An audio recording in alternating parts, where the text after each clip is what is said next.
Assalamualaikum warahmatullahi wabarakatuh. Perkenalkan, nama saya Fadila Fajar Rahmaheda dengan NIM S1S124033.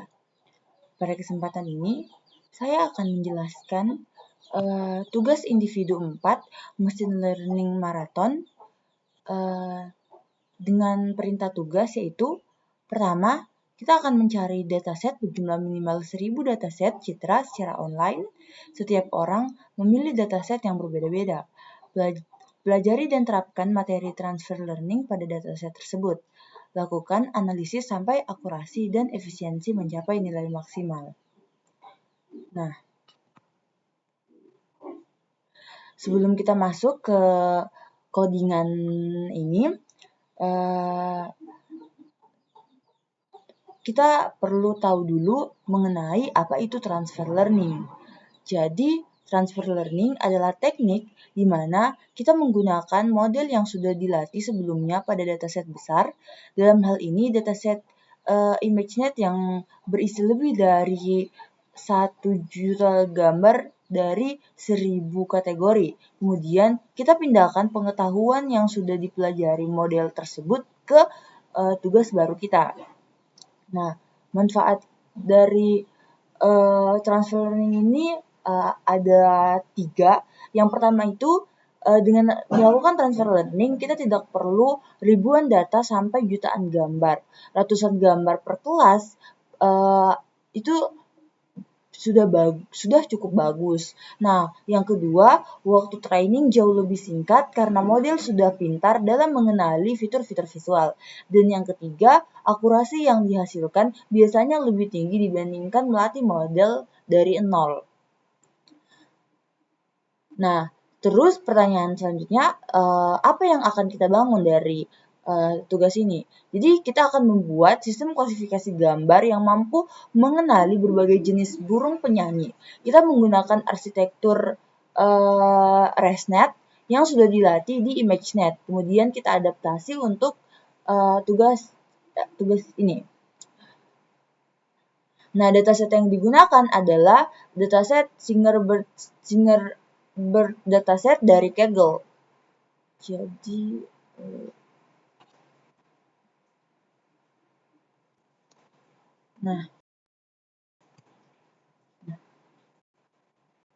ini adalah dataset yang digunakan untuk codingan tugas ini.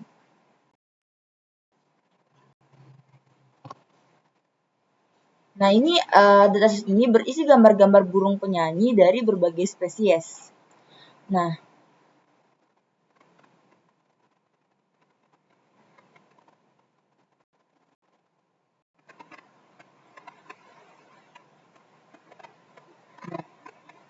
untuk alur kerja yang akan kita lakukan, yang pertama itu kita download dan siapkan dataset dari Kaggle. Nah, sudah. Lalu kita melakukan augmentasi dan preprocessing gambar, lalu load model pre-trained ResNet 18, modifikasi layar terakhir sesuai jumlah kelas burung kita, dan latih model selama beberapa epoch. Lalu yang terakhir adalah evaluasi hasilnya menggunakan confusion matrix dan classification report. Nah, baik, langsung saja kita mulai dari sel pertama, yaitu bagian pengumpulan data. Nah, di sini kita dapat melihat 4 baris pertama. 4 baris pertama ini adalah import library. Jadi, yang pertama itu from Google Colab import drive. Nah, baris ini mengimpor modul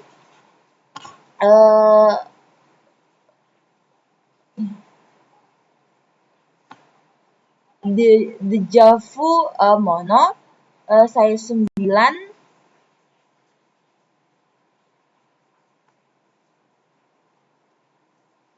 color 256 EB drive 1 dari library tersebut.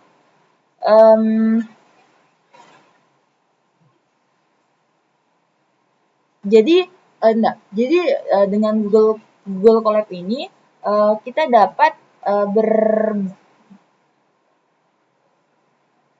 menggunakan platform yang berbasis cloud yang disediakan Google secara gratis.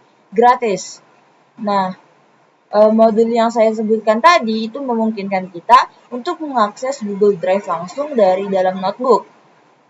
Nah, kita melakukan ini karena dataset burung yang kita download ukurannya itu lumayan besar, dan kalau disimpan hanya di memory collab, data akan hilang begitu sesi berakhir. Dengan menyimpan ke Google Drive, data kita akan aman dan bisa digunakan kembali. Lalu yang kedua itu ada import OS.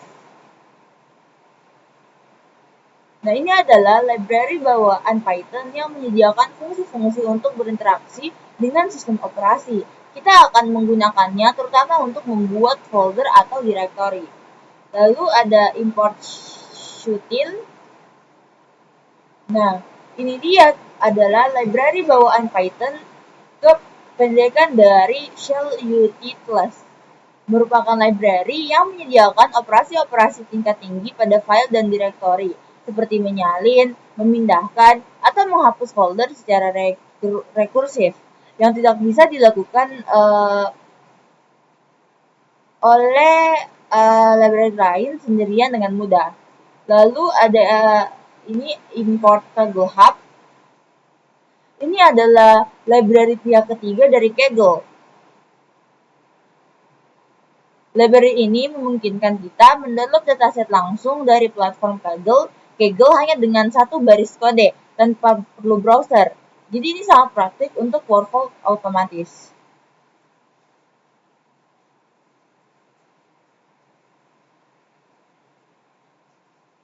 Nah, selanjutnya adalah ini drive mount content drive.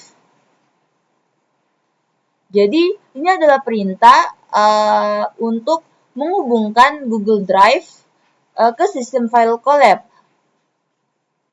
Argumen ini count drive ini itu adalah lokasi mount point, artinya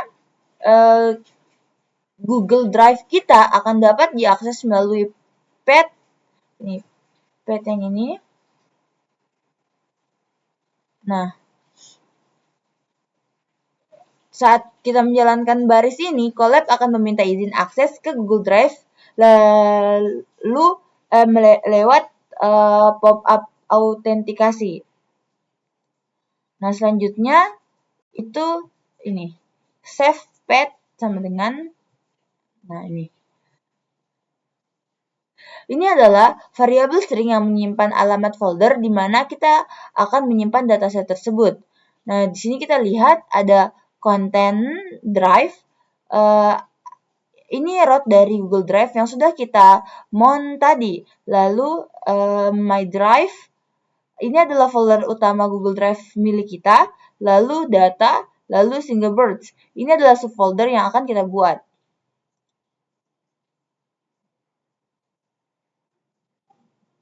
Nah, kode ini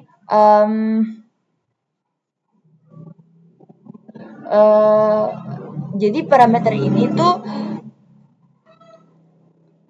akan melempar error dengan jadi kalau misalnya foldernya itu sudah ada, kode akan berjalan terus tanpa error. Ini praktik yang baik untuk membuat kode lebih kita robust. Lalu selanjutnya adalah kita akan membuat folder jika folder itu belum ada. Maka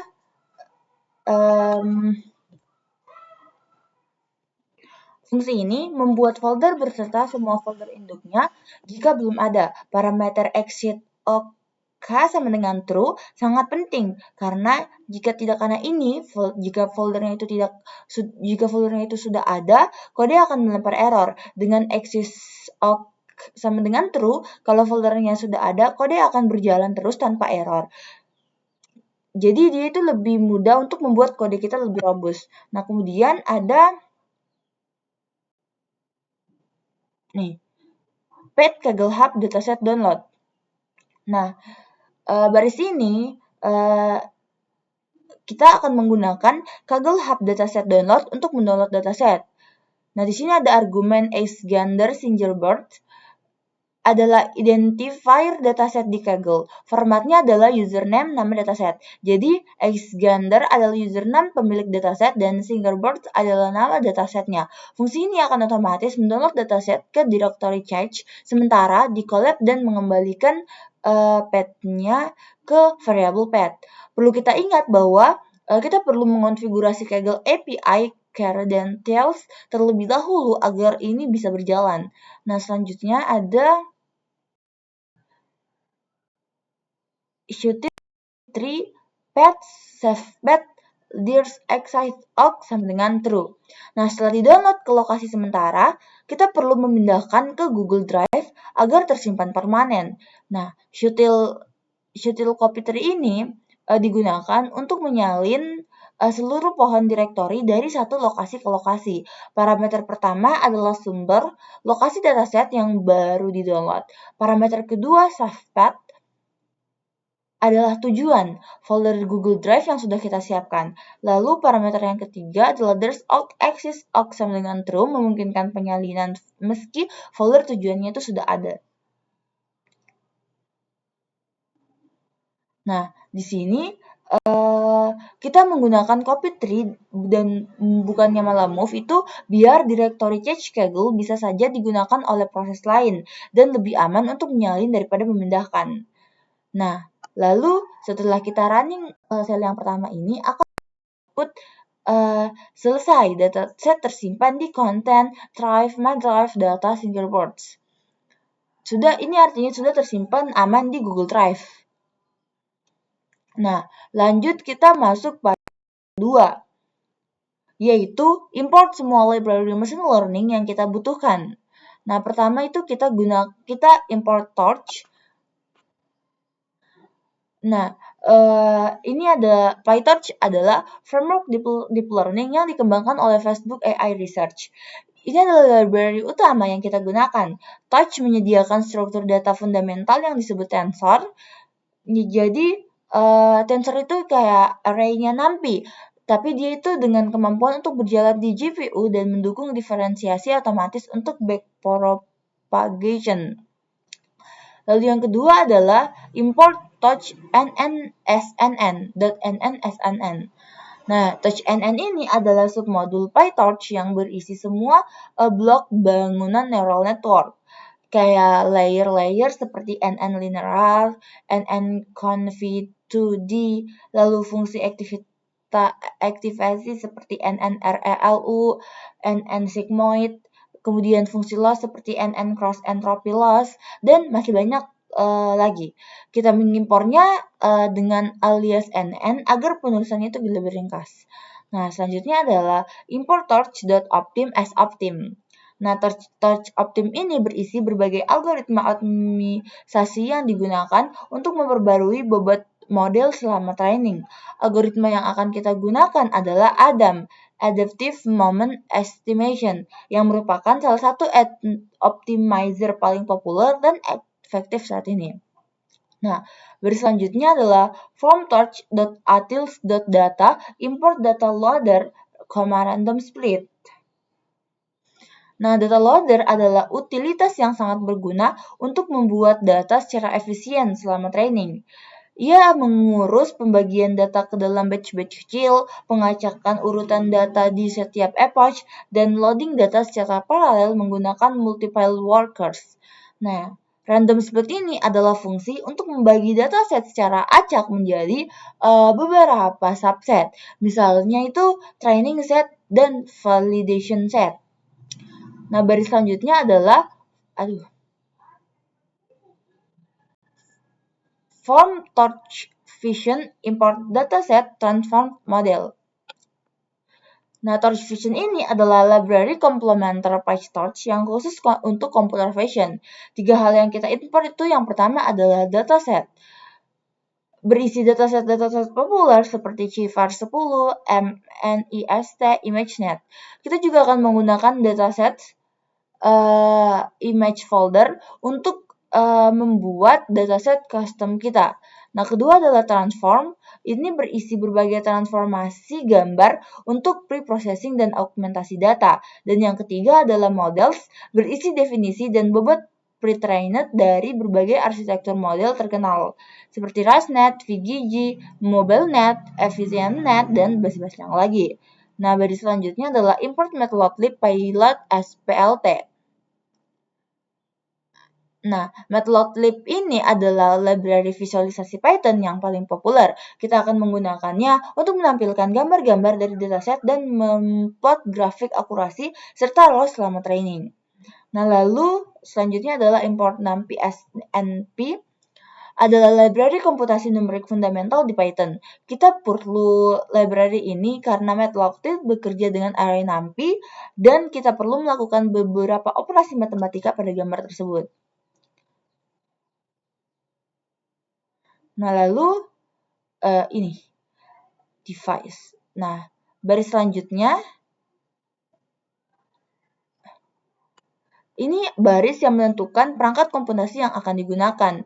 TouchCUDA is available merupakan fungsi yang mengecek apakah GPU NVIDIA dengan dukungan CUDA tersedia di sistem. CUDA adalah platform komputasi paralel dari NVIDIA yang memungkinkan GPU melakukan perhitungan neural network jauh lebih cepat dari CPU.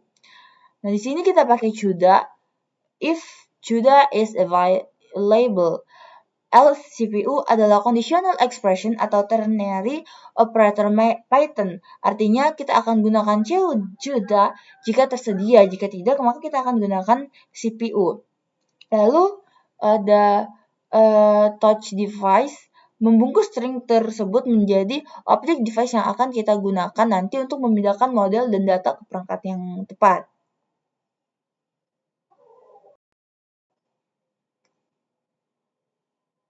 Nah, selanjutnya kita lanjut ke sel berikutnya itu. Baris pertamanya adalah from Google Colab import drive mount.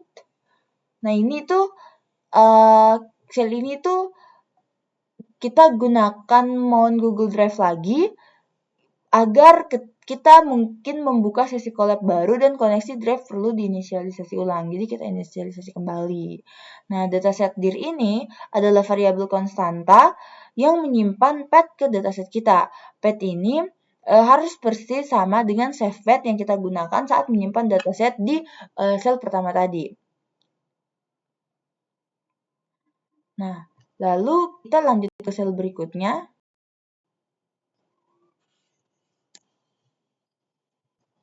Nah, ini tuh kita sudah masuk pada bagian data preprocessing dan augmentasi.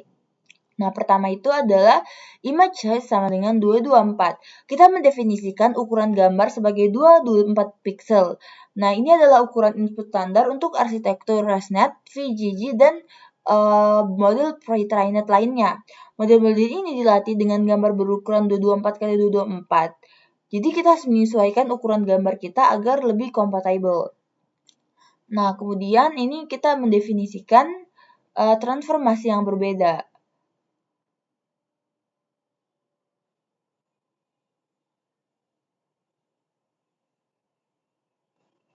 Dimulai dari ini. Jadi transform compose adalah cara untuk menggabungkan beberapa transformasi menjadi satu pipeline. Transformasi dijalan secara berurutan dari atas ke bawah. Nah, yang pertama itu transform resize. Nah, ini kita mengubah Nah, ini tuh kita mengubah ukuran setiap gambar menjadi 224 x 224 pixel. Dataset kita mungkin dataset kita itu kan berisi gambar dengan ukuran yang berbeda-beda. Jadi kita perlu menyeragamkannya. Neural network memerlukan input dengan ukuran yang tetap dan konsisten. Lalu ada transform random horizontal flip. Jadi transformasi ini secara acak membalik gambar secara horizontal dengan probabilitas default 50%. Artinya separuh gambar akan dibalik dan separuhnya itu tidak. Nah, jadi di sini tuh kita pakai karena pada gambar dataset burung yang menghadap ke kiri dan burung yang menghadap ke kanan secara visual berbeda bagi manusia. Tapi sebenarnya itu adalah gambar burung yang sama. Dengan augmentasi ini, kita mengajarkan model untuk tidak bergantung pada orientasi horizontal object. Hasilnya, model menjadi lebih general dan robust. Lalu transform random rotation. Transformasi ini memutar gambar secara acak dalam rentang min 20 hingga plus 20 derajat. Ini mengajarkan model bahwa burung yang sedikit miring ke kiri atau kanan tetaplah burung yang sama. Lalu parameter 20 di sini adalah batas maksimal rotasi dalam derajat. Kita tidak menggunakan nilai terlalu besar seperti 90 atau 180 karena burung biasanya tidak terbang berbalik, dan rotasi yang terlalu ekstrim justru bisa membuat model kita itu akan kebingungan. Nah, baris selanjutnya adalah color jitter yang secara acak mengubah properti seperti warna gambar. Parameter yang kita gunakan adalah brightness 0,1. Ini kita ubah secara acak dalam rentang 0,9,1,1. 0,9 sampai 1,1 dari nilai aslinya. Artinya gambar bisa sedikit lebih gelap ataupun lebih terang. Nah, lalu kita pakai juga kontras 0,1. Kontras gambar diubah dalam rentang yang sama pula. Nah, kita atur pencahayaannya ini karena saat memotret burung itu kan bervariasi. Bisa saja dataset itu diambil dari di pagi hari, siang terik, atau bahkan sore hari. Augmentasi ini membantu model menjadi lebih tahan terhadap variasi pencahayaan tersebut. Dan kita ubah ke 0,1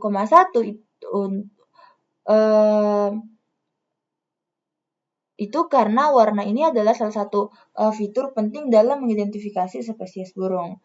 Nah, selanjutnya adalah transfer to tensor. Ini adalah transformasi yang sangat krusial. To tensor melakukan dua hal sekaligus. Yang pertama adalah mengkonversi gambar dari PIL image atau array NumPy dengan nilai pixel 0 sampai 255 menjadi PyTorch sensor. Kedua, sekaligus mengubah skala nilai pixel dari rentang 0,255 menjadi 0,0 sampai 1,0. Selain itu, ia juga mengubah urutan dimensi dari height kali width kali channels menjadi channels kali width kali height dengan format yang diperlukan pada PyTorch. Nah, selanjutnya adalah normalize. Ini adalah normalisasi statistik. Kita mengurangi min dan membagi dengan standar deviasi untuk setiap channel warna RGB. Nah, nilai-nilai ini itu sangat spesifik. Ada 0,485, 0,456, dan 0,406. Lalu ada juga untuk STD-nya itu 0,229, 0,224, 0,225. Ini adalah yang pertama adalah min dan yang kedua adalah standar deviasi dari dataset ImageNet. Nah, di sini kita gunakan nilai ImageNet itu karena model ResNet 18 itu kita sudah latih pada ImageNet dengan data yang sudah dinormalisasikan dengan nilai-nilai ini. Agar distribusi input data kita sesuai dengan distribusi yang pernah dilihat model selama pre-training, kita harus menggunakan nilai normalisasi yang sama. Kalau kita menggunakan nilai berbeda, model yang sudah pre-trained tidak akan bekerja dengan optimal. Nah, selanjutnya adalah transformasi untuk validasi. Yang pertama, file transform. Itu tidak memiliki augmentasi. Tidak ada random horizontal flip-nya, random rotation, atau color jitter-nya. Karena pada augmentasi hanya digunakan selama training untuk membuat model lebih robust. Pada saat validasi dan testing, kita ingin mengukur performa model pada data yang asli dan konsisten, tanpa modifikasi acak kalau kita mengaugmentasi data validasi. Hasilnya akan berbeda setiap kita evaluasi, sehingga tidak bisa diandalkan sebagai metrik performa yang stabil. Nah, kemudian sel selanjutnya, itu adalah, nah, ini kan kita mulai dari full dataset sama dengan dataset image folder, dataset dir, transform sama dengan friend transform. Jadi, dataset image folder ini adalah kelas yang sangat berguna dari Torch Vision. Ia membuat dataset gambar dengan asumsi struktur folder tertentu. Jadi nanti tuh strukturnya itu ada single bird, terus jenis burungnya, lalu gambarnya. Misalnya single bird selalu burung gereja, gambar 1.jpg, gambar 2.jpg. Lalu subfolder lagi selanjutnya adalah murai batu, lalu isi gambarnya. Nah, jadi setiap subfolder ini mewakili satu kelas dan nama subfolder menjadi label kelasnya. Image folder secara otomatis akan men-assign label numerik untuk setiap kelas berdasarkan urutan alfabetis nama folder. Parameter transform sama dengan train transform menunjukkan pipeline transformasi mana yang akan diaplikasikan pada setiap gambar saat dimuat. Lalu ini class names sama dengan full dataset classes. Jadi full dataset classes ini mengembalikan list nama kelas yang ditemukan, diurutkan dengan alfabetis len, yang memberi kita jumlah total kelas. Informasi ini akan kita butuhkan untuk mendefinisikan output layer model nantinya. Lalu di sini kita kita membagi dataset menjadi training set dan validation set dengan rasio 80:20.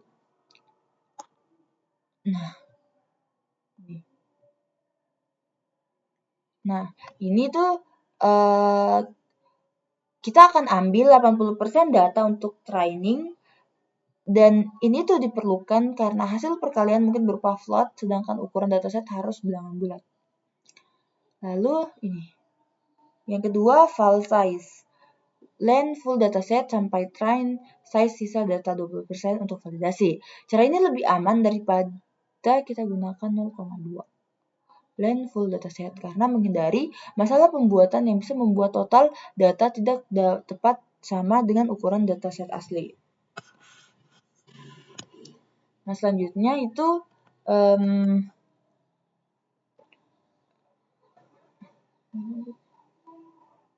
ini file dataset ini ya. Nah, baris ini adalah yang akan subtail.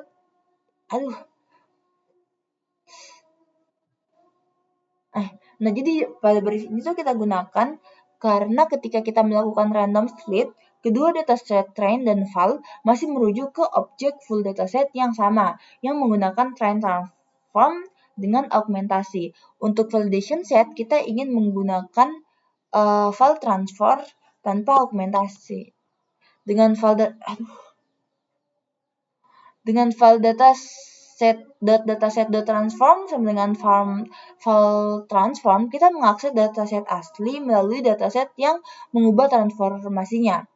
Nah, sebenarnya ini tuh memiliki satu kelemahan teknis karena file dataset dan train dataset adalah objek yang sama, yang mengubah transformnya juga akan mengubah transfer untuk training setnya. Dalam kode ini, baris ini dijalankan setelah training loader dibuat. Jadi ini bisa jadi masalah dalam beberapa kasus, dan untuk implementasi yang lebih robust, sebaiknya itu buat dua objek image folder terpisah, satu dengan train transform dan satu dengan file transform, lalu split berdasarkan indeks yang sama.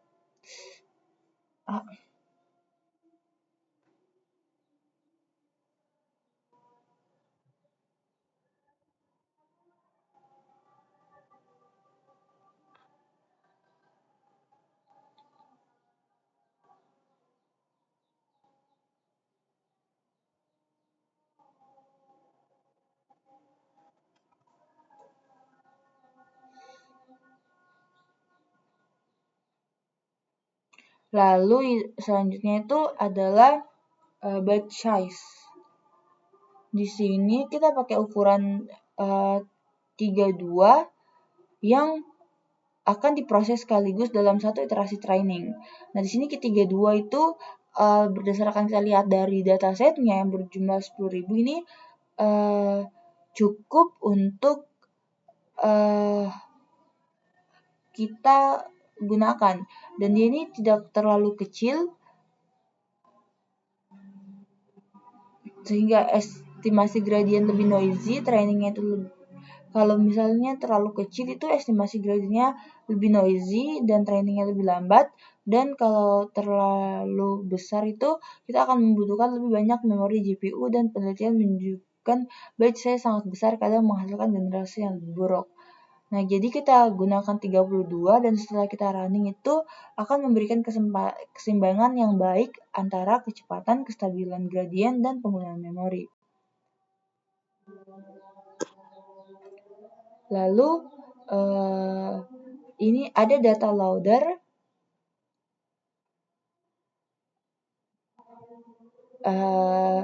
the train dataset, batch size 32, shuffle through. Nah, ini tuh batch size 32 itu akan ambil 32 gambar per batch.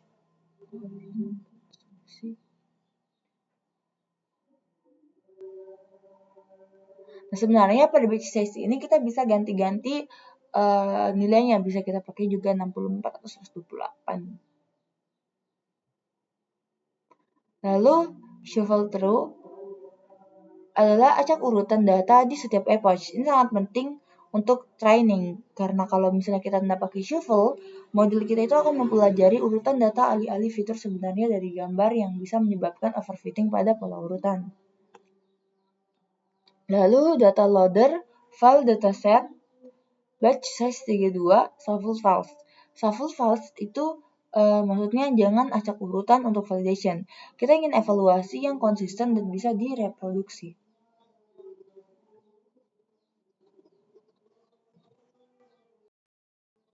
Dan kita lihat di sini outputnya itu didapatkan bahwa jumlah kelasnya itu ada 6. Ada Canary, Magpie, Mockingbird, Nightingale, Robin, dan Teenager. Yang mana trainingnya itu berjumlah 4.000. Jumlah data trainingnya itu 48.771 dan jumlah data validasinya itu 12.193. Nah, untuk di sel berikutnya, sebelum kita melatih model, kita perlu memvisualisasikan beberapa sampel data kita untuk memastikan semua itu terlihat benar. Maka di sini tuh kita pakai def imshow.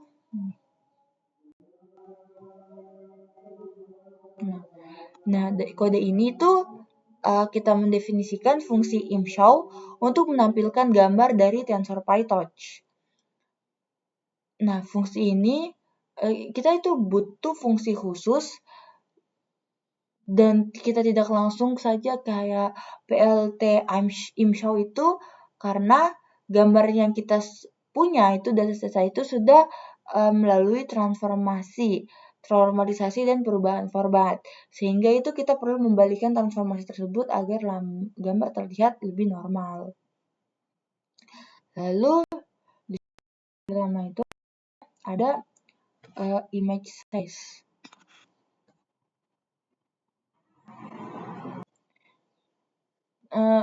Maaf, saya ulangi bahwasanya di sini kan yang pertama itu kan untuk selanjutnya IMG sama dengan IMG tensor.numpy. Nah, yang ini tuh kita gunakan .numpy itu untuk mengkonversi PyTorch tensor kembali ke numpy array.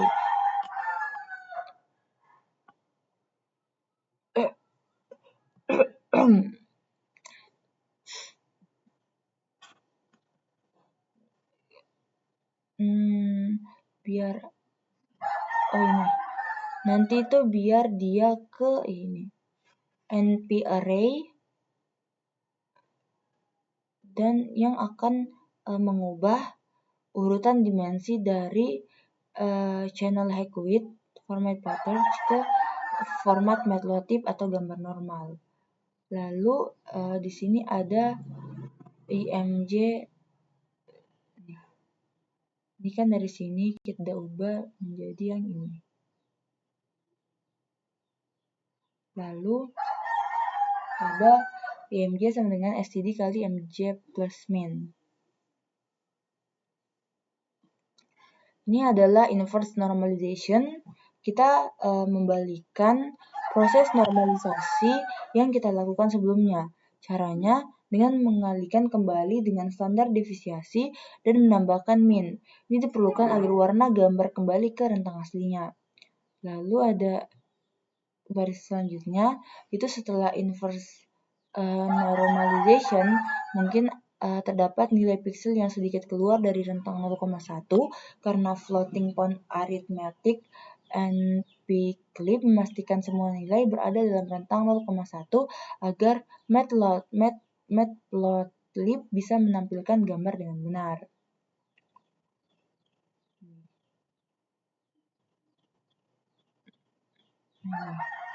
Lalu ada image ini ini. Nah, ini tuh bukan ini. Nah, ini dia itu next letter. Ini next item train loader ini akan mengambil satu batch pertama dari training loader. Iter membuat iterator dari data loader dan next mengambil satu batch dari nya. Kemudian hasilnya adalah image tensor berukuran 32, 3, 224, 224, 32 gambar, 3 channel warna, dan 224 kali 224 pixel. Lalu ada labels. Tensor berukuran 32 berisi label kelas untuk setiap gambar. Nah, di sini selanjutnya adalah ini. Nah, PLT figure di size 12,8 ini membuat canvas block berukuran 12 kali 8 inci. Lalu ada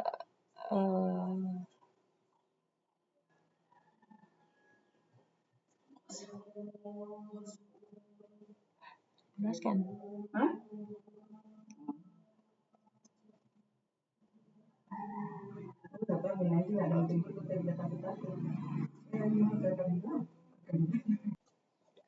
Nah, lalu ada bagian loop for in range.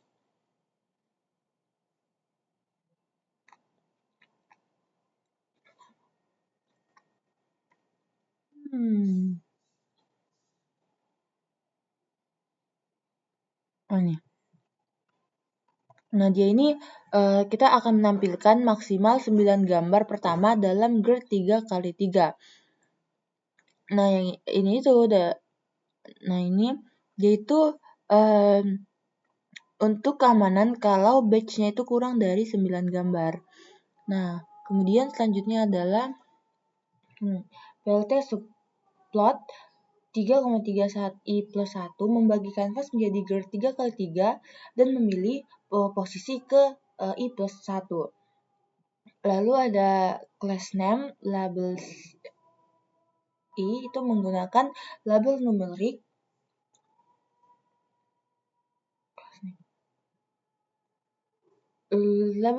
untuk mengambil nama kelas yang sesuai sebagai judul gambar.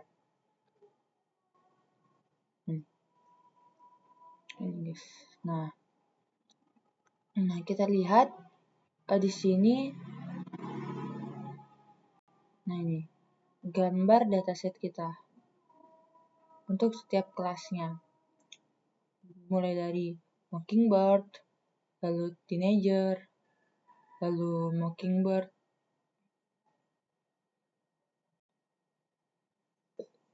Nightingale, Robin. Jadi visualisasi ini sangat berguna untuk memverifikasi bahwasanya augmentasi itu berjalan dengan benar karena gambar mungkin nampak sedikit miring atau berbeda kecerahannya. Lalu label yang ditampilkan sesuai dengan gambar yang ditampilkan dan pre-processing tidak merusak gambar secara visual. Kemudian kita beralih lagi ke sel selanjutnya yaitu membuat model pre-trained dan modifikasi arsitektur. Nah, jadi pada sel ini adalah inti dari transfer learning-nya. Nah, pertama itu baris pertama adalah nah ini model sama dengan model ResNet 18, wake sama dengan ImageNet 1K V1. Nah, model ResNet 18 ini memuat arsitektur ResNet 18 dari Torch Vision. Lalu wake ImageNet 1K V1 ini memberitahukan bahwasanya PyTorch memberitahu PyTorch untuk membuat bobot pre-trained yang sudah dilatih pada ImageNet. Nah, tanpa parameter ini atau dengan wake sama dengan none, itu model akan diinisialisasi dengan bobot acak dan kita harus melatihnya dari nol. Nah, jadi bahwasanya arsitektur ResNet 18 ini adalah kependekan dari Residual Network dan 18 mengacu pada jumlah layer yang bisa dilatih. ResNet diperkenalkan oleh Microsoft Research pada 2015 dan memenangkan ImageNet Challenge tahun tersebut. Inovasi utama ResNet adalah Residual Connection atau Skip Connection, jalur langsung yang memungkinkan gradien mengalir langsung melalui beberapa layer tanpa modifikasi. Ini menjawabkan masalah vanishing gradient yang menjadi hambatan untuk melatih jaringan sangat dalam. ResNet 18 adalah versi terkecil dan tercepat dari keluarganya, dari family ResNet, yang membuatnya ideal untuk eksperimen cepat dan iterasi, dataset yang tidak terlalu besar, dan sistem dengan sumber daya terbatas. Nah, lanjut pada codingan, yang di baris selanjutnya adalah form param in model parameters. Param.requires grad sama dengan false. Ini adalah langkah freezing, membekukan semua parameter model. Model parameters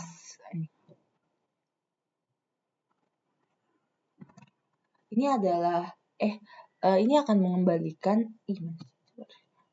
ini akan mengembalikan semua parameter bobot dan bias dari model param requires grad sama dengan false. Ini memberitahu PyTorch bahwasanya parameter ini tidak perlu dihitung gradiennya selama backpropagation. Nah, dampaknya nanti pada layer-layer yang dibekukan tidak akan diberitahu selama training. Kita hanya menggunakan pengetahuan yang sudah ada di layer-layer tersebut sebagai fitur extraction yang tetap. Nah, di sini kita perlu freezing layer tersebut itu karena yang pertama adalah efisiensi komputasi. Dengan tidak menghitung gradien untuk ratusan layer yang dibekukan, training menjadi jauh lebih cepat. Kemudian alasan yang kedua adalah untuk mencegah catastrophic forgetting. Jika kita melatih semua layer dari awal dengan data burung kita yang terbatas, model bisa melupakan fitur-fitur berguna yang sudah dipelajarinya dari jutaan gambar ImageNet. Fenomena ini disebut catastrophic forgetting.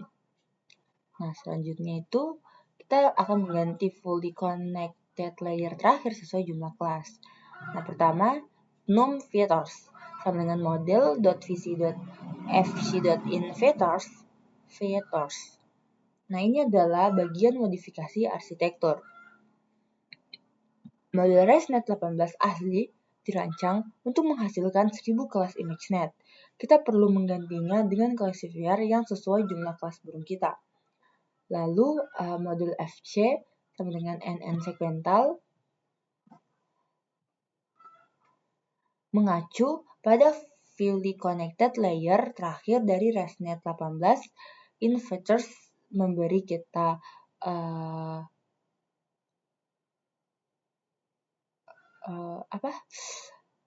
inverters itu akan memberikan kita ukuran output dari layer sebelumnya. Untuk ResNet 18 ini adalah 512 neuron. Nah, ini harusnya guys yang ini. Nah, ini. Lalu kan ini baris selanjutnya mencoba mengganti model FC dengan NN sequential, sebuah kontainer yang menjalankan layer-layer secara berurutan. Nah, yang pertama itu NN linear. Yang ini tuh adalah fully connected layer pertama dari classifier baru kita. Ia menerima 512 fitur dari ResNet dan memetakannya ke 256 neuron. Lapisan ini yang baru dengan bobot acak yang akan kita latih. Lalu ada NRLU merupakan fungsi aktivasi rectified linear unit. Secara matematis, RLU X sama dengan max 0,x. Ia mengubah nilai negatif menjadi 0 dan memberikan nilai positif tetap. Dan ini memperkenalkan non-linearitas yang diperlukan agar jaringan bisa mempelajari fungsi yang kompleks. Lalu ada NN dropout 0,3 merupakan teknik regulasi yang sangat efektif dan yang mana selama training setiap neuron secara acak dimatikan atau outputnya itu dibuat 0 dengan probabilitas 0,3 atau 30% yang akan mencegah kemungkinan akan mencegah overfitting dengan memaksa jaringan untuk tidak bergantung terlalu berlebihan pada neuron-neuron tertentu. Saat evaluasi, dropout secara otomatis dinonaktifkan. Nah, baris selanjutnya NN linear 256 num classes. Layer terakhir yang memetakan dari 256 neuron ke jumlah kelas kita. Jadi, output layer ini yang akan memberikan skor untuk setiap kelas yang kemudian diubah menjadi probabilitas oleh softmax atau dilakukan secara internal oleh loss function kita. Kemudian lagi di baris selanjutnya, ini model sama dengan model to device print model.fc. Nah, to device ini memindahkan seluruh model ke perangkat yang sudah kita tentukan tadi. Tadi kan kita sudah pakai GPU. Nah, ini itu agar komputasi berjalan di tempat yang tepat, data input juga perlu dipindahkan ke device yang sama. Lalu kita print dengan model FC itu menampilkan arsitektur classifier baru kita untuk diverifikasi.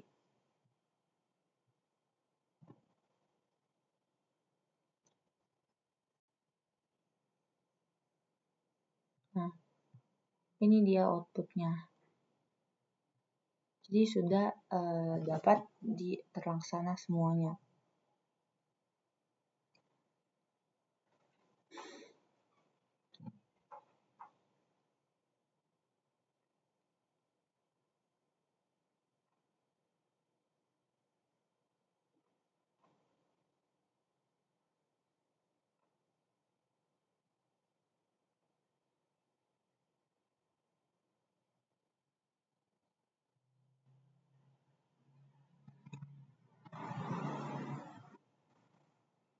Kita lihat lagi pada baris selanjutnya.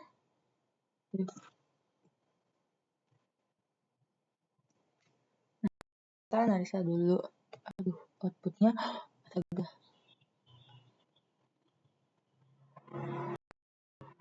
lama.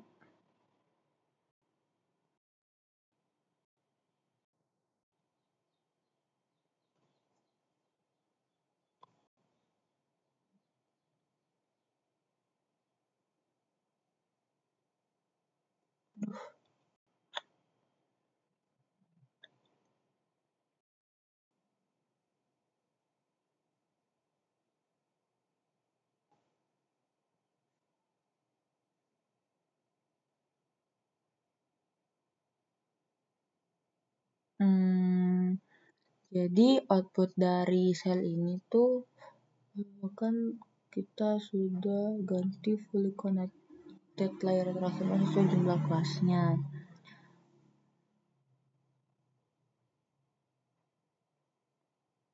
Nah, jadi kita lihat bahwasanya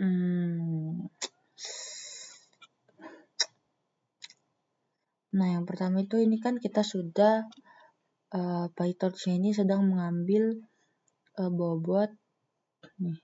Dia sedang mengambil dapat pre-trained ResNet 18 dari server resmi PyTorch, yang mana ukuran filenya itu sampai 44,7 MB.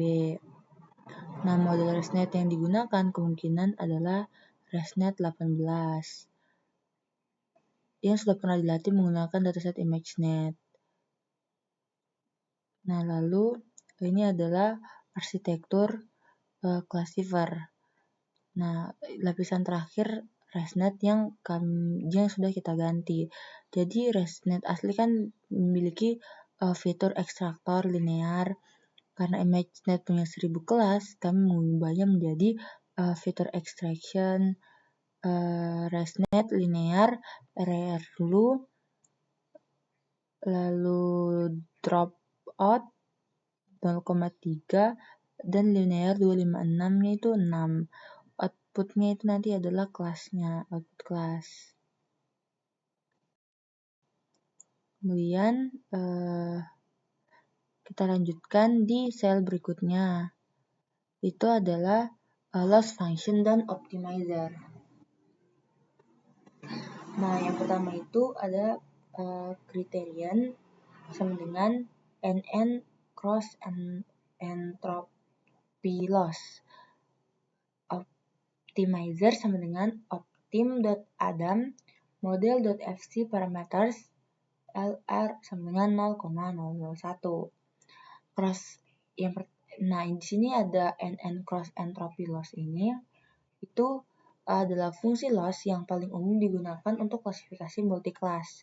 Yang secara intuitif, ia mengukur seberapa percaya diri dan akurat prediksi model. Secara matematis, cross entropy loss menggabungkan softmax dan negative log likelihood.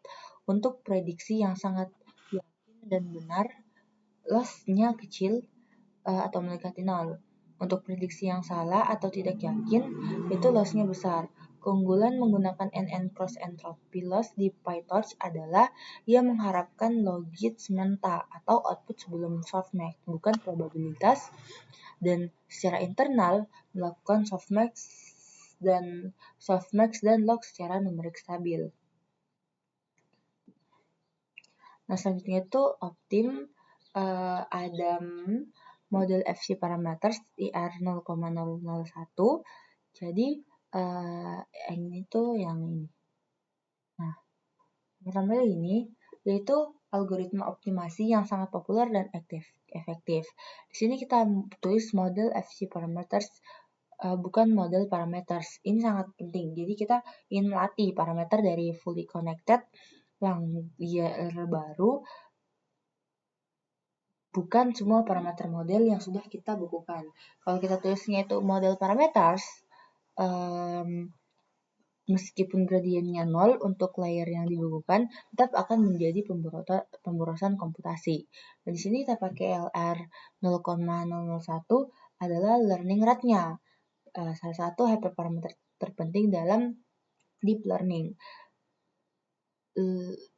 Learning rate-nya itu menentukan seberapa besar langkah yang diambil optimizer saat memperbarui bobot. Dan apabila terlalu besar, training tidak stabil, jadi loss bisa meledak atau berosilasi. Dan apabila kita taruh learning rate-nya terlalu kecil, training sangat lambat, mungkin terjebak di local minimum. Nah, di sini kita pakai 0,001 berdasarkan dari dataset yang sudah kita punya. Nah, Adam secara otomatis menyesuaikan learning rate untuk setiap parameter secara individual. Membuatnya itu lebih robust dibandingkan dengan gradient descent standar. Nah, lanjut lagi pada sel berikutnya.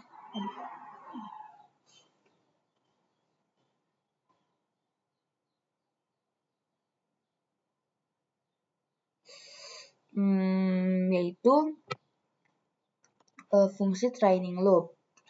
Jadi di sini kita sudah mulai training. Kita lihat yang pertama itu def train model dalam kurung model, train loader, file loader, criterion, optimizer, epoch. Lalu ada history Aduh.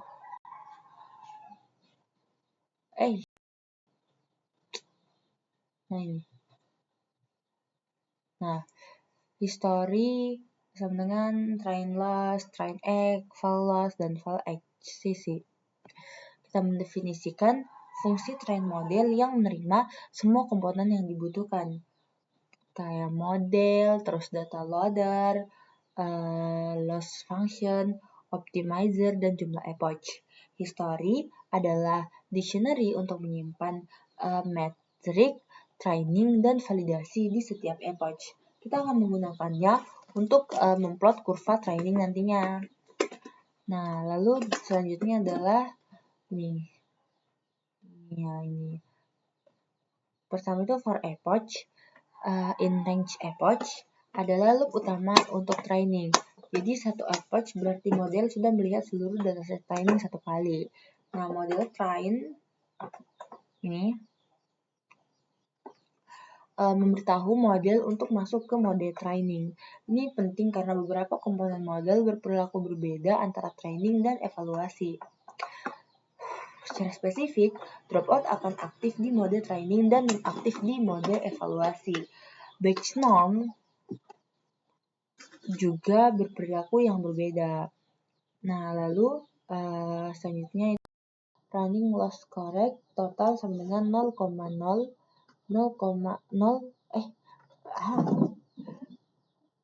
nah yang ini. Nah, jadi inisialisasi akumulator untuk menghitung loss dan akurasi rata-rata selama satu epoch.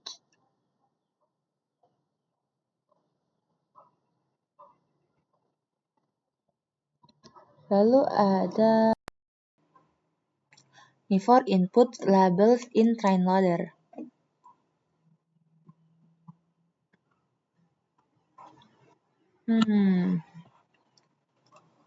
Jadi loop dalam ini itu mengiterasi setiap batch dari training loader to device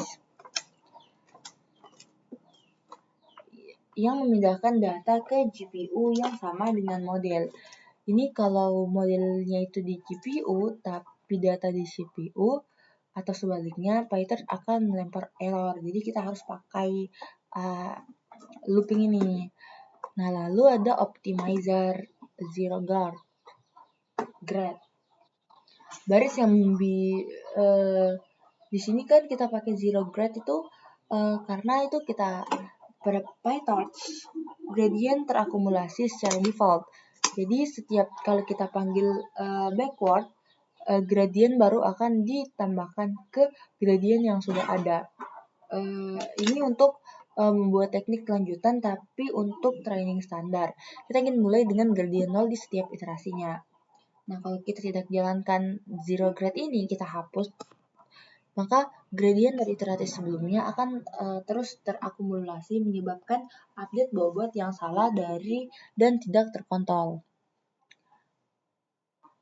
Nah, lalu selanjutnya adalah output sama dengan model input. Nah, ini. Lalu loss criteria. Nah, untuk output ini adalah forward pass ya. Itu data gambar melewati seluruh jaringan dari input hingga output layer. Nah, hasilnya adalah tensor berukuran batch size 6 classes berisi skor logits untuk setiap kelas. Lalu di sini loss. Loss criteria dalam kurung output labels menghitung loss dengan membandingkan prediksi model dengan label yang benar. Nah, lalu loss backward. Nah, loss backward ini adalah back propagation. PyTorch secara otomatis menghitung gradient loss terhadap semua parameter yang memiliki requires grade sama dengan true, yaitu hanya parameter model.fc kita menggunakan chain rule diferensiasi. Optimizer step ini itu menggunakan gradient yang baru dihitung untuk memperbarui bobot model.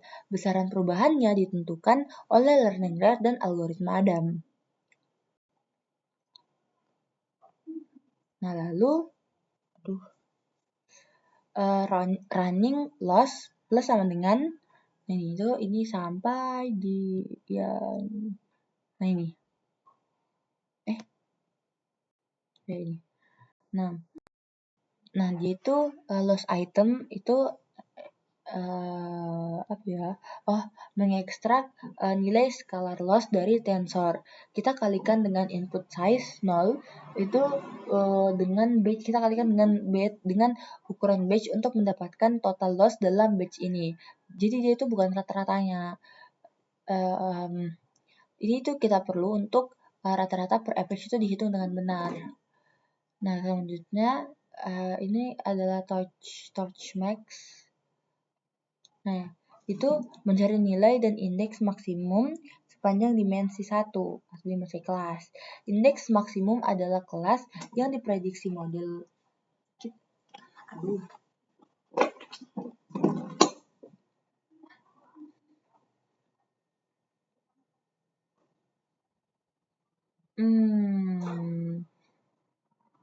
Jadi kita hanya butuh indeksnya saja untuk mengabaikan nilai maksimumnya.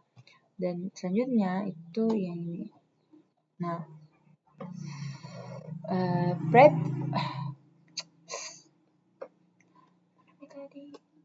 ini. Nah,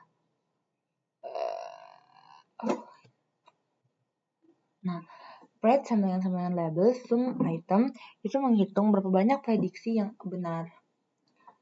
Lalu train loss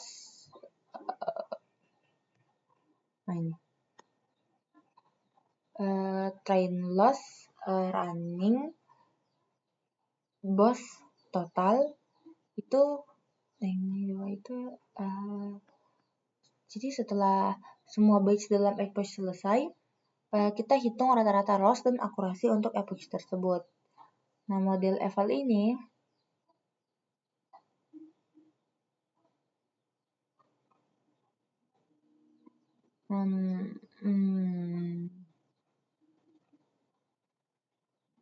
model eval yaitu val loss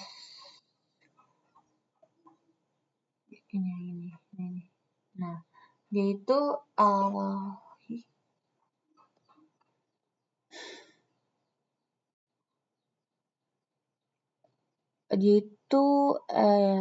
jadi nantinya setelah semua batch dalam epoch selesai, kita hitung rata-rata loss dan akurasi untuk epoch tersebut. Model eval ini masuk ke mode evaluasi. Dropout dinonaktifkan, batch 0 menggunakan running statistik. Nah, with touch.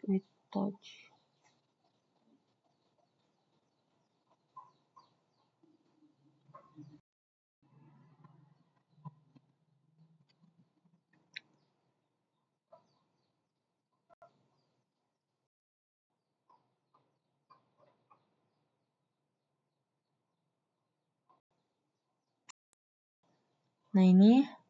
Nah, ini.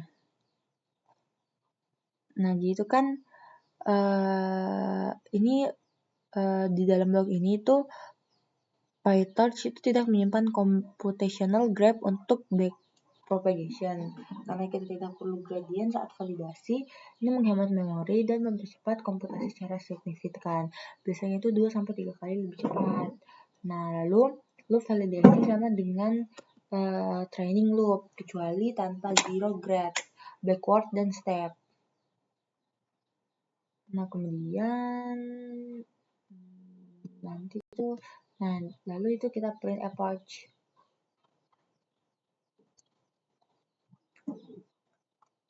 Nah, print progress untuk setiap epochnya. Formatnya itu kita pakai PF, berarti tampilan 4 angka desimal dari output ini kita bisa memantau apakah loss turun yang berarti model belajar. Apakah ada gap besar antara train dan val accuracy yang bisa mengidentifikasi overfitting.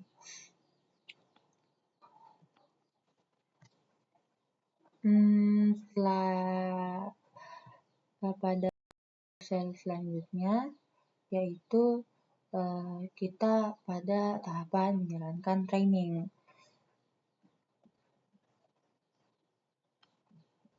Jadi di sini kita menggunakan epoch 10 dan history 1 sama dengan train model train ladder, file ladder, criterion, optimizer, dan epoch.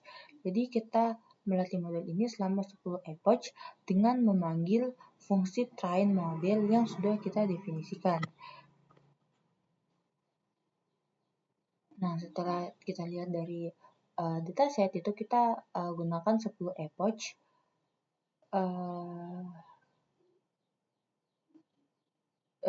Kita gunakan 10 epoch biar dia itu middle, tidak terlalu sedikit epoch dan tidak terlalu banyak epoch yang bisa menyebabkan overfitting. Dan kalau terlalu banyak epoch itu nanti pas di running itu lebih lama, karena ini kita membutuhkan waktu itu sampai hampir 2 jaman untuk bagian epoch ini. Nah, satu epoch untuk Crashnas 18 pada dataset burung ukuran sedang dengan GPU Colab T4 biasanya membutuhkan sekitar tidak, ini lama, epochnya itu lama. Nah, selama training berjalan, kita akan melihat output seperti, nah ini outputnya itu begini.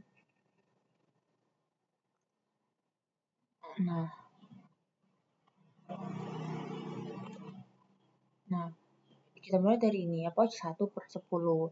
Train loss-nya itu 1, 2, 3, 4, 5, train accessing-nya itu 1,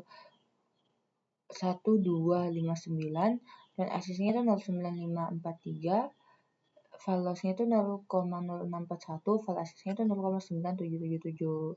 Yang kita harapkan bahwasanya train loss dan file loss keduanya itu menurun seiring dengan epoch. Kita lihat. Jadi train loss dan file loss.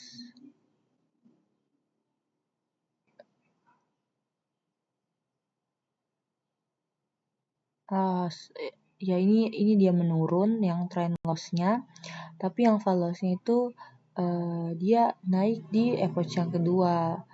Nah, untuk train ACC-nya itu diharapkan dia biar udah meningkat.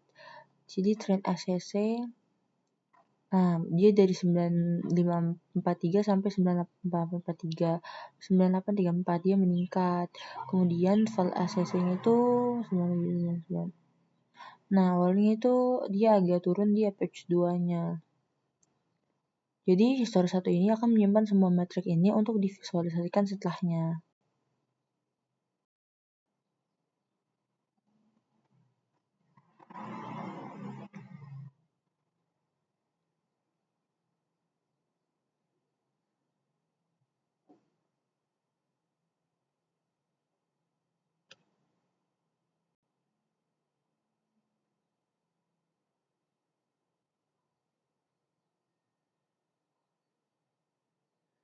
Nah, selanjutnya itu evaluasi visualisasi kurva training.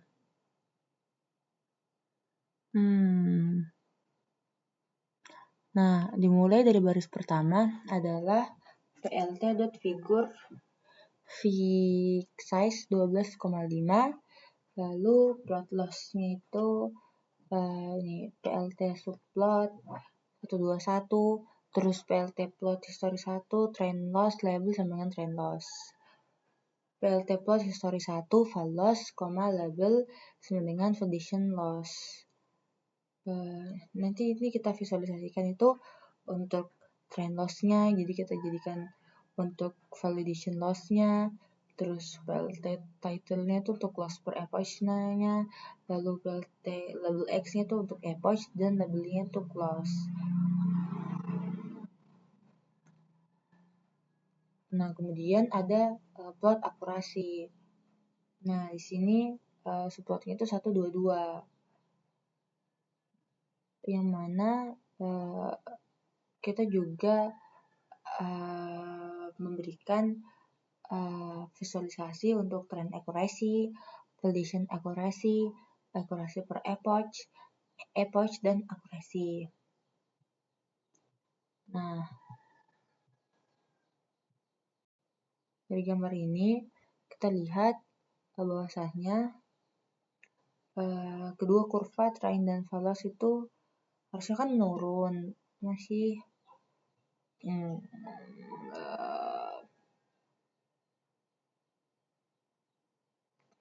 harusnya kan dia itu terus menurun, tapi dia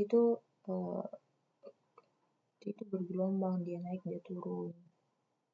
Tapi sebenarnya itu makin lama dia itu makin turun hingga ke bawah.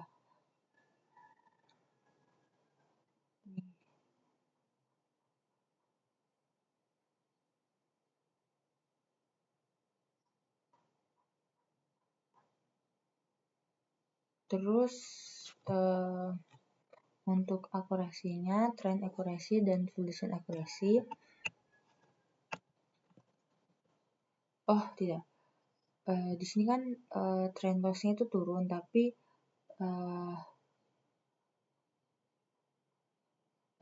val loss-nya itu naik.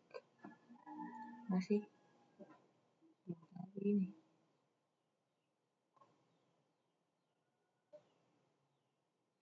Iya, kalau misalnya dua trend loss dan validation loss itu sama-sama turun, langsung turun, tidak ada naik-naik turunnya, maka dia itu bisa katakan bahwasanya modelnya itu berjalan dengan baik. Tapi karena dari yang kita sudah lakukan training dan evaluasi serta visualisasi, kita lihat bahwasanya trend loss turun tapi valuasinya itu ada naik. Jadi sempat naik tinggi. Jadi keduanya itu akan tetap di tinggi sehingga valuasinya itu udah overfitting. Karena dia itu menghafal data training, sehingga disimpulkan bahwasanya untuk yang loss per epoch itu dia itu underfitting, model tidak belajar. Nah, kemudian untuk plot accuracy, nah itu dia kebalikannya, kita berharap pada plot accuracy ini itu keduanya naik seiring epoch. Akurasi validasi yang konsisten dengan akurasi training menunjukkan model yang generalize dengan baik. Nah, di sini tapi kita lihat kan untuk tren modelnya kan udah naik. Dia itu dapat dikatakan bahwa dia itu bagus untuk tren akurasinya, tapi sayangnya untuk di validation akurasinya dia itu sempat turun cukup jauh, kemudian naik lagi, rata naik dan sempat lagi turun, lalu naik lagi. Jadi overfitting, underfitting ya, jadi kurang bagus ini modelnya. Nah, lalu kita coba lihat pada ini kita lihat akurasi finalnya itu kan 0,9 untuk pelatihan final itu 0,98 dan akurasi finalnya itu final 0,99. Ini sudah mendekati 1 dan kemungkinan ini overfitting, modelnya itu tidak bagus.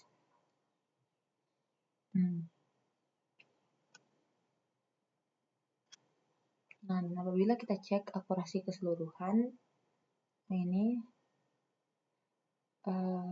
jadi akurasi keseluruhan akurasi keseluruhan kan metrik yang bagus, tapi untuk memahami model secara mendalam kita butuh analisis yang lebih detail. Nah, di sini kita pakai form sklearn matrix import confusion matrix classification report import Seaborn SSNS. Jadi kita mengimport dua tools. Kita import dua tools evaluasi, yaitu confusion matrix dan classification report dari scikit-learn. Seaborn itu untuk memvisualisasikannya itu lebih bagus. Nah, sini kita ada LPRED, lalu ALPREDS, lalu ALLABELS, model eval itu dengan set multi evaluation model. Nah, ini itu kita buat prediksi per data validasi alias level generator. Kita akan menggunakan validator ini. Jadi ini tuh kita akan mengumpulkan seluruh kita akan mengumpulkan semua prediksi dan semua label sebenarnya dari seluruh validation set. Nah, di sini kita tuliskan pred CPU.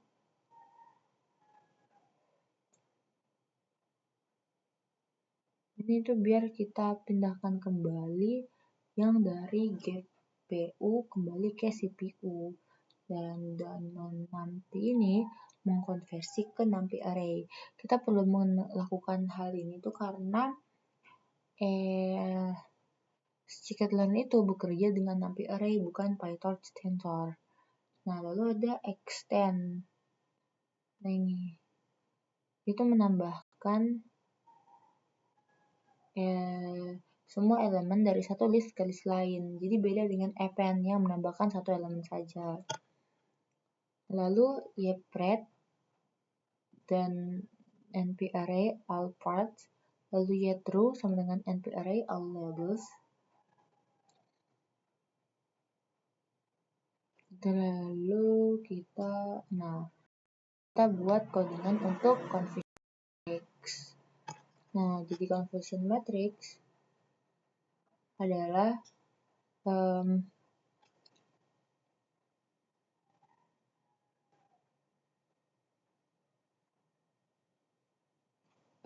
tabel untuk menunjukkan performa klasifikasi secara detail per kelas. Jadi bars mewakili kelas aktual, label yang benar. Nah, sementara kolom mewakili kelas yang diprediksi model. Nilai diagonal dari kiri atas ke kanan bawah adalah prediksi yang benar, kiri atas ke kanan.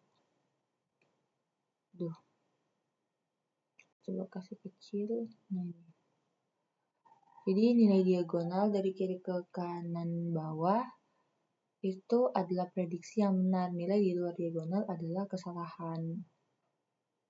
Di sini kita pakai SNS headmap itu untuk memvisualisasikan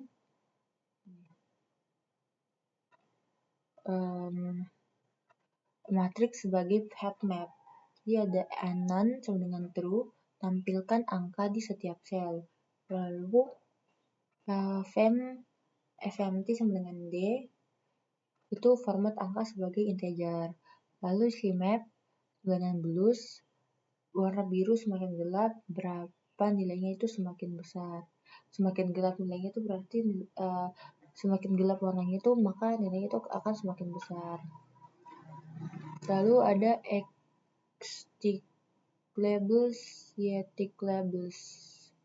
Class name itu digunakan nama kelas sebagai label sungguhnya. Nah, dari conversion matrix ini kita lihat bahwasanya kelas mana yang sering terkonfusi satu sama lain, lalu kelas mana yang mudah diklasifikasi atau nilai diagonalnya tinggi, dan kelas mana yang sulit atau nilai diagonal rendah. Nah, kemudian ini kita print untuk visualisasinya. Nah, di sini untuk precision dari semua yang diprediksi sebagai kelas X, berapa persen yang benar-benar kelas X? Tinggi precision berarti sedikit false positive. Recall, untuk recall dari semua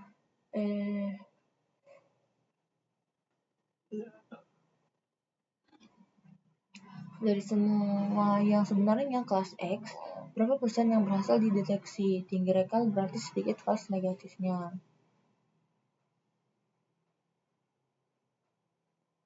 F1 score itu rata-rata harmonik dari precision dan recall, memberikan gambaran seimbang terutama saat ada class imbalance. Lalu ada support, jumlah sampel aktual dari setiap kelas di validation set. Metrik ini jauh lebih informatif dari sekedar akurasi keseluruhan, terutama jika kita ingin memahami kelebihan dan kelemahan model untuk kelas tertentu. Maka kita coba analisis lagi untuk output visualisasi evaluasinya ini.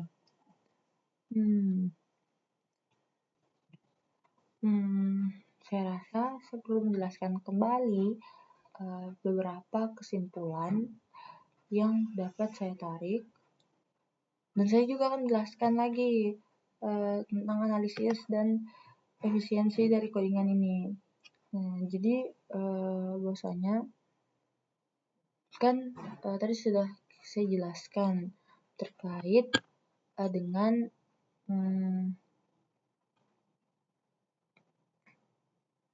apa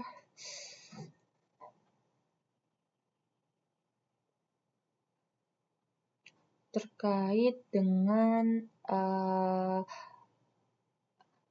project deep learning ini yang berfokus pada klasifikasi spesies burung berkicau Singlebirds. Nah, jadi model ini tuh latar belakang dari pengembangan model ini tuh didasarkan pada tantangan nyata di bidang konservasi hayati dan ornitologi, yaitu mengidentifikasi spesies burung secara manual melalui citra foto membutuhkan keahlian tingkat tinggi dan waktu yang tidak singkat. Oleh karena itu, otomatisasi menggunakan computer vision berbasis convolutional neural network menjadi solusi konkret. Namun, tantangan terbesar dalam computer vision adalah bagaimana kita bisa membangun model yang sangat akurat. Nah, sangat akurat, tetapi tidak memakan waktu berminggu-minggu dalam proses pelatihannya, serta tidak membutuhkan infrastruktur superkomputer yang mahal. Nah, dalam proyek ini kan tadi kita sudah menyelesaikan dan sudah menjawab tantangan tersebut dengan metode transfer learning.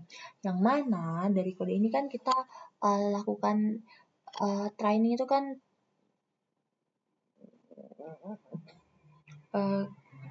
kita bangun model ini kan ya tidak sampai juga berminggu-minggu dengan 10.000 data. Dia itu sebanyak ya paling-paling 2 sampai 3 jam. Nah, lalu kan dataset yang saya gunakan ini kan diekstraksi ya langsung dari platform Kaggle secara otomatis menggunakan pustaka Kaggle Hub. Nah, ini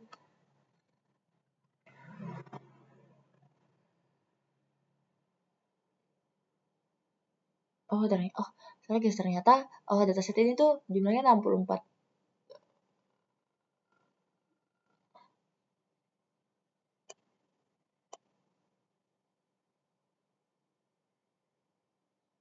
Jadi dataset ini bukan 10.000 tapi 60.964 gambar. Dan jumlah trainingnya itu 4 ya.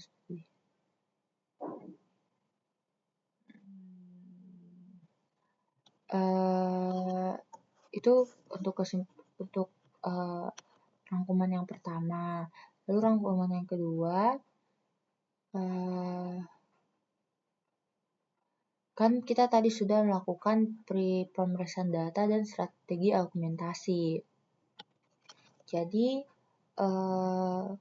kalau misalnya kita masukkan data set yang istilahnya masih kotor atau belum atau yang tidak seragam, itu kan nanti model yang kita buat kan akan menghasilkan prediksi yang buruk. Tapi dataset yang saya pakai ini sudah diaugmentasi, jadi ini diaugmentasi 2 kali. Nah,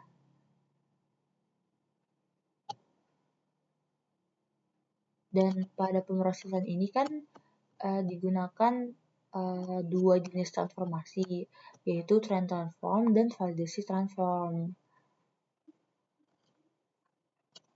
Dan tadi juga kita bahas bahwasanya ukuran gambarnya kan itu 224.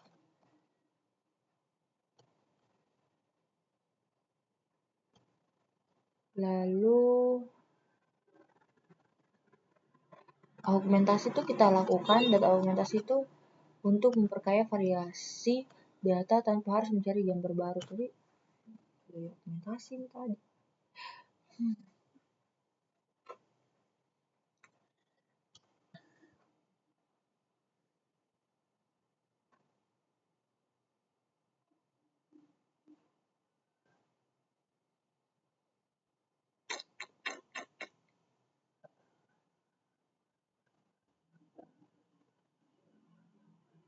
Dan untuk freezingnya, layer freezingnya. Jadi sudah nih. Gimana ya? kita lebih ke analisis lagi untuk hasil pelatihan dan metrik akurasinya. Jadi kita lihat dulu, kita telah lebih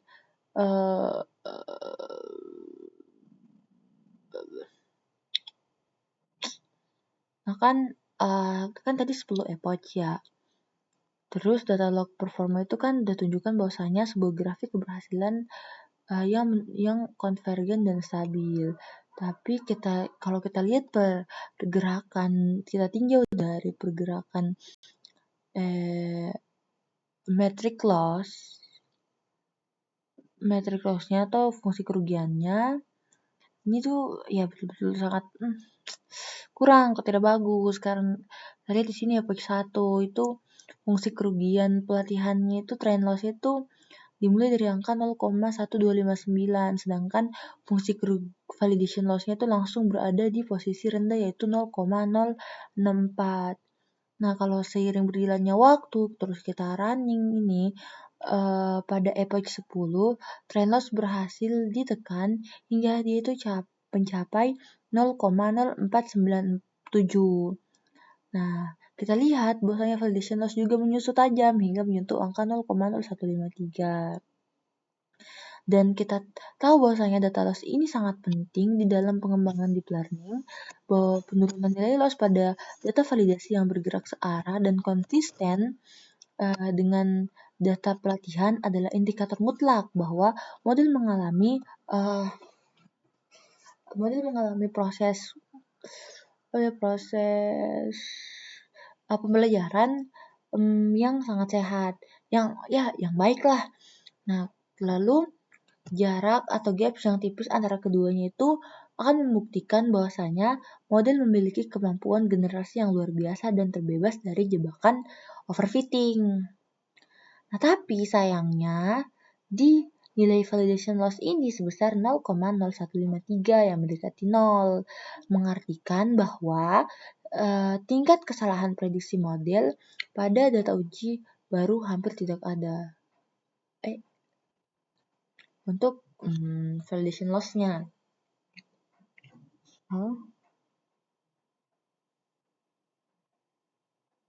Tapi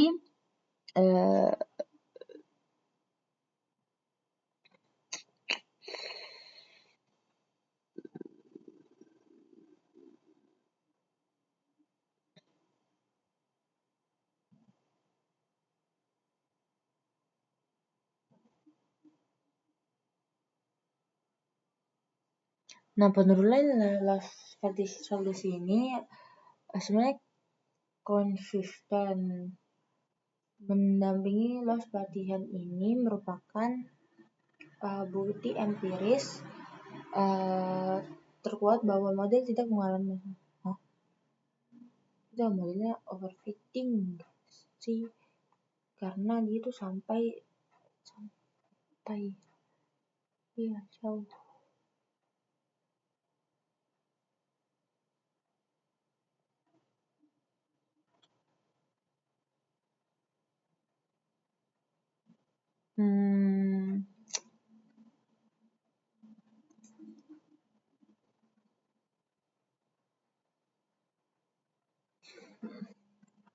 Kan kalau dari ini kita konversikan kan nilai loss tersebut ke dalam skala metrik akurasi. Ya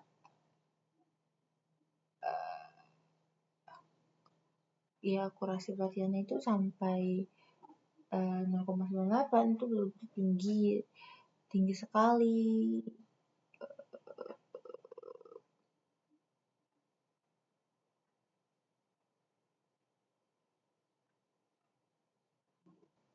Yang pada kan bergerak dari 0,95% pada awal epoch naik dan berakhir di angka 98,34% itu di epoch ke-10. Sementara matriks penentu kualitas asli dari model ini yaitu validation accuracy itu mencatatkan hasil yang sangat tinggi, yakni mencapai 99,52, itu bisa hampir mencapai 1.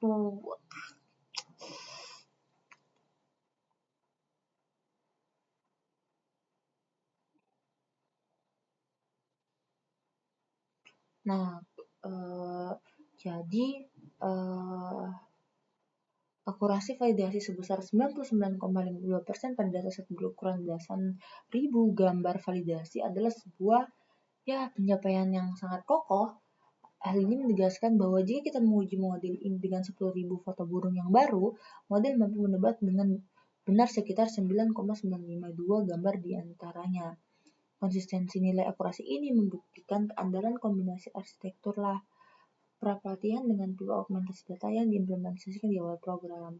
Tapi kalau misalnya kita harus pakai data yang sudah diaugmentasi lalu kita preprocessing dan augmentasi lagi, itu dia akan kemungkinan mengalami overfitting. Itulah kenapa nilainya itu sudah sampai mendekati satu. Nah, kemudian coba kita lihat lagi, kita semakin mendalam di bagian confession matrix dan classification report.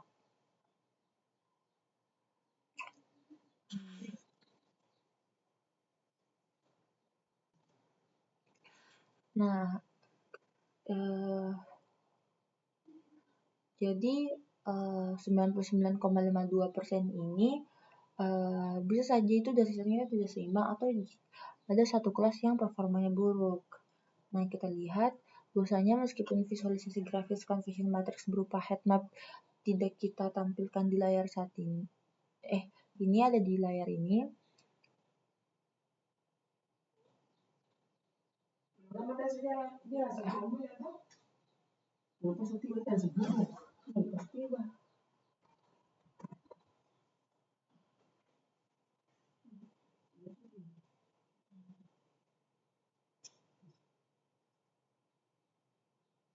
Biasanya mirip-mirip ya. Katanya ini bisa dikatakan seimbang karena yang paling rendah itu cuma untuk naik teenager sama teenager.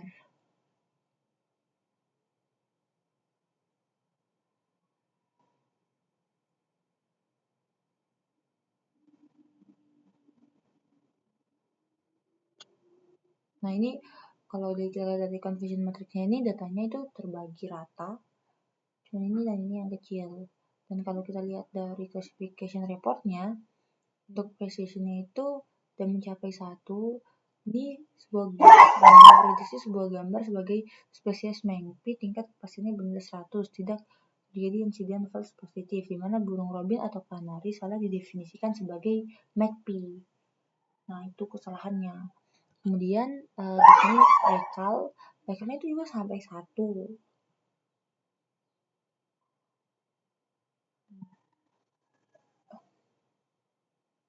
Model tidak mengalami kegagalan identifikasi berupa false negatif.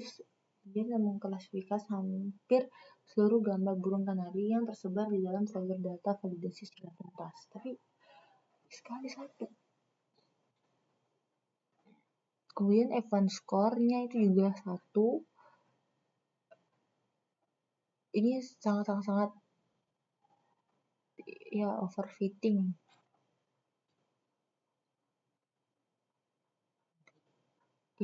Jadi dari analisis ini itu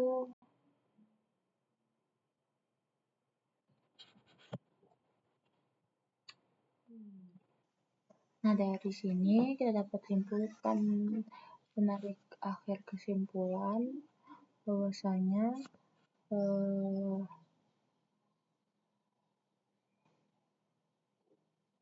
kondisi di mana performa data validasi sedikit melampaui data pelatihan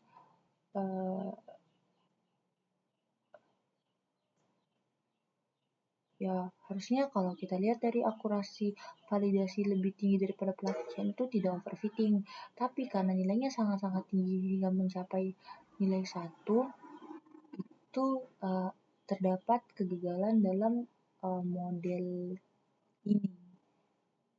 Nah, di sini kita gunakan dropout 0,30% yang membuat itu model bekerja lebih keras, namun saat validasi seluruh neuron diaktifkan penuh sehingga menghasilkan prediksi yang lebih stabil dan superior.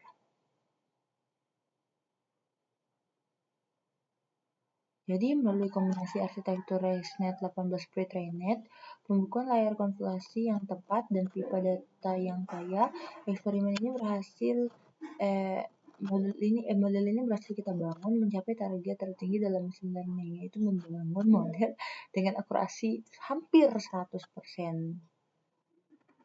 Nah, saya rasa cukup sekian dari saya. Terima kasih banyak. Wassalamualaikum warahmatullahi wabarakatuh.